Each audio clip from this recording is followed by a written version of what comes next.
So I'm David Steigerwald. I'm the director of the History Department's World War II program in the Transnational study of World War II. And I'm really lucky today to be talking to Kayleigh Edgecombe. And I'm always lucky when I get a chance to sit down and talk with her, and lately I've been able to do that once a year or so. But particularly lucky because Kayleigh was in the very first year of the program. Yeah, so she the was originals. one of the originals. She was one of the maiden voyagers, one of they were in the first wave. Yeah, exactly. That's it. They managed to survive. We made it out. They ducked a lot, and they're still all going.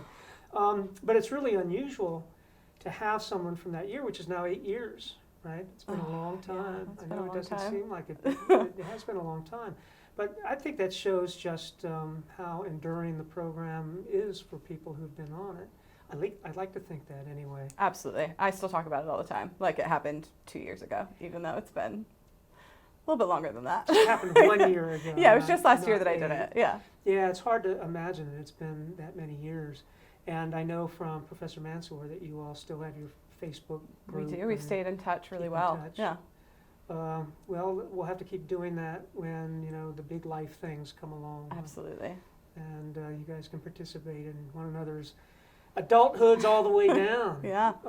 But it's a pretty accomplished group, really, and you're one of those. Thank you. So what I want to do is start off with what you're doing now and where. Yeah. So right after I graduated from Ohio State, did Teach for America for 2 years in Nashville, got my master's degree in education, left the classroom for a little bit, and then decided I wanted to get back into teaching, but wanted to travel more and experience kind of something a little bit different. So I took a teaching job in England, which is where I live now, about 30 minutes outside London, and have been there for just over a year and a half. This is your second year? This is going to be your third year teaching. Yeah, I came partway through a school year. So okay. I had a sort of a 2/3 of a school year, then a full year last year. This will be my third year at the school. Well, tell us something about the differences between the English school system or the English school kids and what you experienced in Nashville with TFA, and just your sense of your feeling about how things are going and what's interesting about it and what's a pain about it. Yeah, it's definitely different. I got involved in teaching because I believe really passionately that education is kind of one of the great equalizers in the world, and access to a good education is, I think, a fundamental human right. And there's inequity here. It looks a little bit different than the inequity where I live now. The school system that I work in now has a grammar school system. So kids test at 11, and if you're smart enough, you get to go to the grammar school. And if you don't do well enough on the test, you go to the kind of school that I work at, which is just a state school. And so it's a different kind of filtering of kids, but it's a lot of the same kind of problems that they have that we have here. And it's just a different kind of education system. They're focused a lot more on tests and things like that, which I think is ultimately to the detriment of most students. But it's an interesting system to get to work in.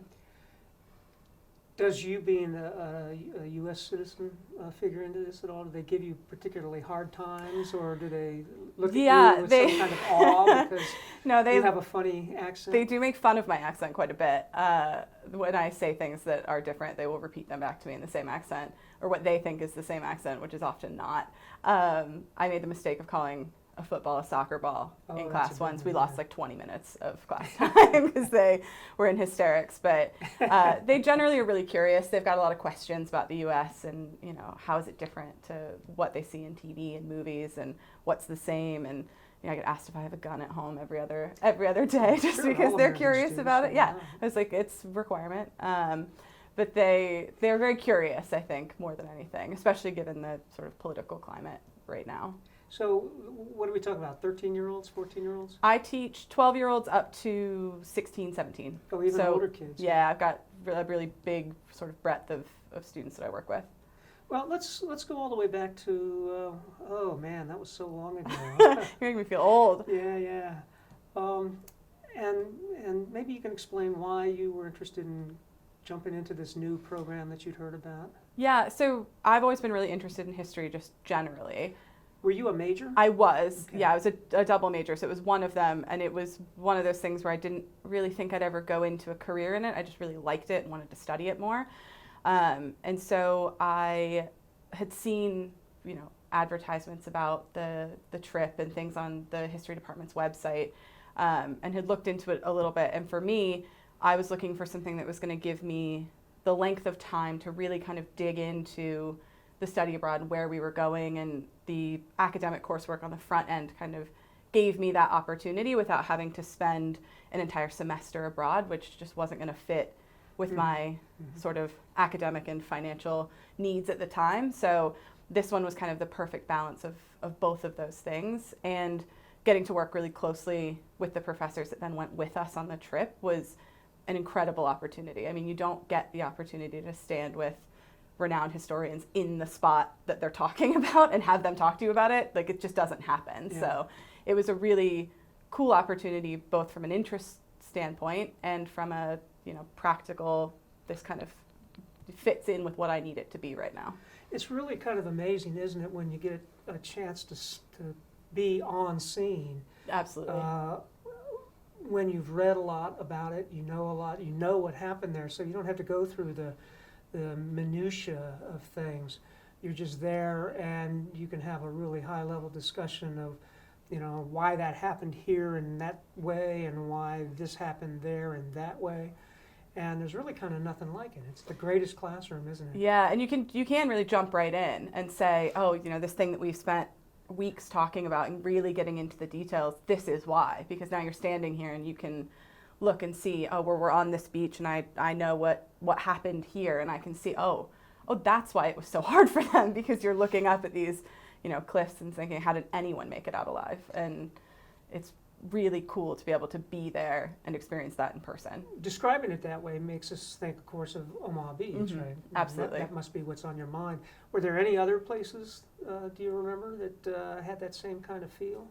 I think when we were in Berlin, for me, walking through Berlin and seeing, because the first thing that strikes you coming from Paris is how new everything is. And, you're like, oh, it just feels different because they had to rebuild so much of it. And being able to see sort of where the wall was and going back to these places, the museum, and the name escapes me now, that's in the old SS headquarters. Topography of Terror. That's it. I've actually taken friends back there when Have I've you? returned to Berlin, because it was just such a powerful museum, and I thought it was so well done, and left such a mark on me that I make now anyone that goes back to Berlin with me, they make the mistake of they're going to all my favorite museums. So. Wow, that's really great. It's nice to be able to go pretty much whenever you want, or whenever you've got a few days you can go. It just left such a mark on me. I think it was the end piece for me, where they detail sort of what happened or what didn't happen to these people, and the fact that they're very open and honest about that fact is, I think, a good thing, but it does sort of leave you with a not great sort of feeling of these people didn't necessarily get punished as much as they ought to have. Right. Yeah, but that and getting to go to the concentration camp and seeing that, and I've since been to another one outside of Munich since the trip. Stalkow. Yeah, and that there's just it's a very strange feeling to sort of be standing there and realize that this was a really horrific thing that happened, and this is where it happened, and it can happen anywhere. You want to get back to the hotel and jump in the shower. Right? Yeah, you feel, but I think it's odor important off to kind of to sit with it and realize, it's uncomfortable to think about and to feel that way, but if you forget it on purpose, then you run the risk of it happening again. So you're giving me the impression that you're still on this trip. In a lot of ways, I think I sort of am. Every time I go traveling with any of my friends, if we happen to be anywhere sort of remotely World War II related, which in Europe it's hard not to be, I'm very lucky to have a lot of friends that sort of indulge me in those sorts of things and will go along with it. But it's interesting living in a country that was so fundamentally impacted by this war as well. Just the difference in how they remember it, and they've got a lot of people still alive that lived through the Blitz, and that was a very real part of a lot of my students' grandparents and great-grandparents' stories. And so I think it's an important thing to reflect on continually, and to keep kind of front of mind as we're coming up on some of these big anniversaries, especially, making sure that my students understand the impact that this has had on their lives, especially. Yeah, so next year's the 75th for Mhm. the end, right? Yeah. We were in Bayou for the 75th of D-Day this year, which was a big deal, of course. And so the big anniversaries are still to come, Mhm. of the end, finally. There are very few things, it seems to me, in college careers other than the training you get in your particular field that stay with you that long. And it's not just been these really important issues that you drilled into as a student and an interested intellectual in your case, but also the friendships that you secured then. And as I understand it, those still hold too, don't they? Absolutely. I made some of my best friends from Ohio State on this trip. Friends that I still travel with, that I still see, every time I'm home, and I'm very grateful that I got to meet them. And I think us being drawn to this trip together kind of revealed a lot of things we already had in common that we didn't necessarily realize. And then it just worked really well. We've got, 5 of us, I think, that still stay pretty closely in touch and try to get together when we can. It doesn't work because we've been all over the place with school and all of that. But so everybody's spread out, right? yeah, we've sort of very much gone all over the place. Well, let's just run it down. Yeah. Rachel Lucina's in Senegal with the Peace Corps. Mhm.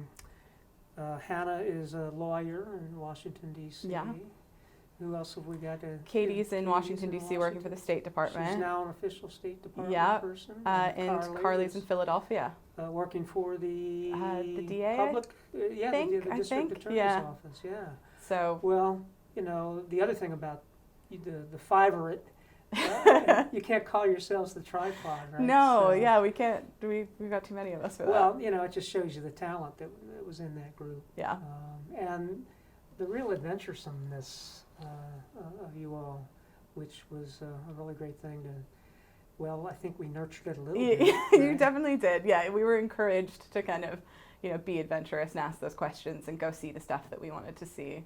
Now, it wasn't your first time overseas. It was not. I had been to London on the London honors trip through the Oh, right, honors college yeah. here.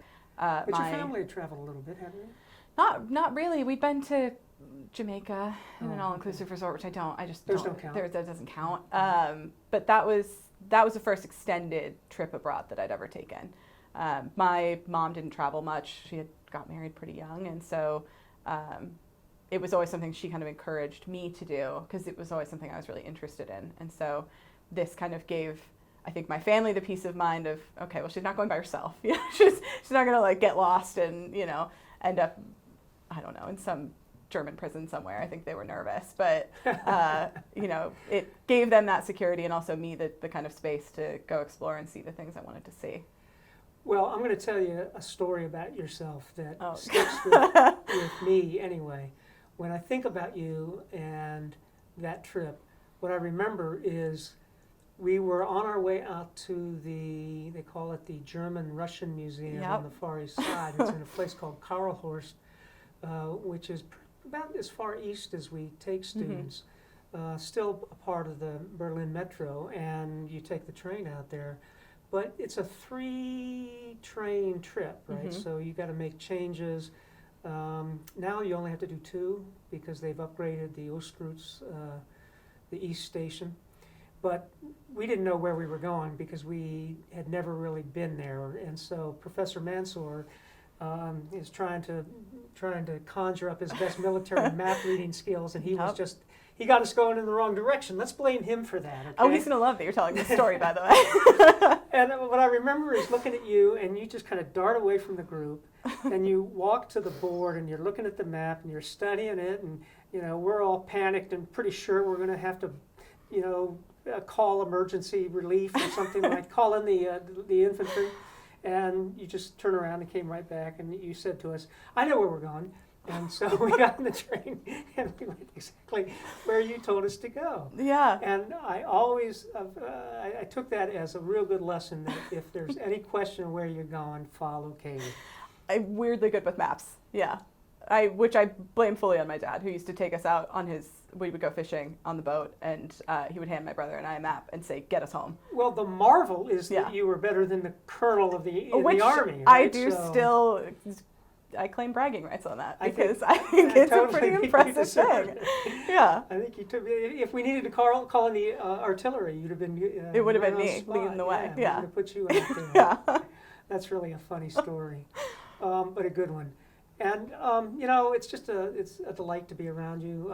you. I really appreciate getting a chance to see you when we're in London, and I hope we're going to be able to do that again in May. Of course. Yeah. As long as I'm there, grab dinner. Let's do that. Fish and chips. Yes, absolutely. All right. Thanks a lot. Thank you.